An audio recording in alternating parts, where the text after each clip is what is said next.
আচ্ছা বাবা আমরা চারটা তুলবো না এক মন তুলবো জুম কর কি গো এক মন তুলবো কিন্তু আমার নবী বলতেছে এই জায়গাটা আমার ইমাম হাসান হোসেন তোমরা চারটা কেন খেজুর নিতেছো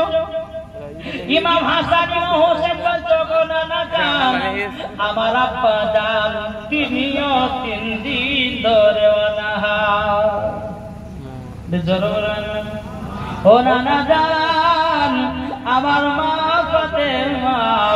তিনিও 3 দিন ধরে অনাহার এ বাবা মুসলমান ভাইরা গো আমার নবীজি চোখের পানি কান্না করতে লেগেছে বাবা ইমাম হাসান হোসেন কি বলতেছি ও গো ইমাম হাসান হোসেন তবে শুনে না তোমাকে একটা আমি কথা বলে দিই ও গো ইমাম হাসান হোসেন তুমি কান্না করতেছো তোমার মা জননী নিদত্ত আছে ও বনানা জান চারটা খেজুর নিয়েছি একটার কারণে বলে কিসের কারণে ও বনানা জান আমরা তো 4 জন একটা একটা করে খেজুর খাবো এবং রাত্রে বেলায় খেজুরটাকে পানিটা পান করব জোরে বলুন সুবহানাল্লাহ বাবাজি মুসলমান ভাইরা ইমাম হাসান হোসেন এক পাদুকা কোনি বাবাজি খাতুন জান্নাতের কাছে এসেছে খাতুন জান্নাতের কাছে এসেছে খাতুন জান্নাতের কাছে আসার পরে বলছো গো মা জমনি তোমার কি এখনো রান্না বান্নার কাজ হয়নি মাও বাবা আব্দুল ইসলাম খাতুন জান্নাত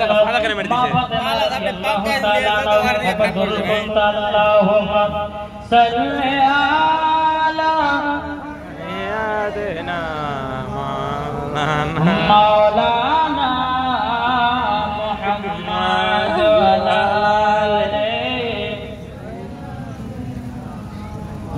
মাওলানা মুহাম্মদ আমি চাই না বেহেশত আমি চাই না জাহান্নাম আমি চাই না বেহেশত আমি চাই না জাহান্নাম আমার কপালে লিখে দিও দয়াল নবীর নাম আমার কপালে লিখে দিও দয়াল নবীর নাম আমি চাই না বেহেশত আমি চাই না জাহান্নাম আমি চাই না বেহেশত আমি চাই না জাহান্নাম আমার কপালে লিখে দিও দয়াল নবীর নাম আমার কপালে লিখে দিও দয়াল নবীর নাম যারা নবীর আশিক প্রেমিক হবে যাবে তারা শুধু যে মদিনাতে যারা নবীর আশিক প্রেমিক হবে যাবে তারা শুধু যে মদিনাতে নবীর নামে দুরূদ পড়ে যাব জান্নাতে নবীর নামে সালাম পড়ে যাব জান্নাতে আমার কপালে লিখে দিও দয়াল নবীর নাম আমার কপালে লিখে দিও দয়াল নবীর নাম আমি চাই না বেহেশত আমি চাই না জাহান্নাম আমার কপালে লিখে দিও দয়াল নবীর নাম জোর করুন সুবহানাল্লাহ বাবা একটু নওয়াজ শুনতে গেলে একটু মন দিয়ে শুনতে হয় এদিকে ওয়াজ করতে কেউ হচ্ছে হ্যাঁ তুই পানি খাবি কেউ হচ্ছে তুই ওখানে বসে ওদিকে মন দিয়েছে এদিকে মন না দিয়ে এদিকে মন দিয়ে ওয়াজ শুনুন বক্তাকে ওয়াজ করতে ভালো লাগবে না হলে পরে কে উঠছে তার দিকে তাকাচ্ছে কে ক্যামেরা করছে তার দিকে তাকাচ্ছে কে যেটা হাইটা পানি খাচ্ছে ওর দিকে তাকাচ্ছে থাকছে বক্তার দিকে পড়ে এদিকে তাকান আর মন দিয়ে শুনেন ইমাম তাজা করেন জোরে বলুন সুবহানাল্লাহ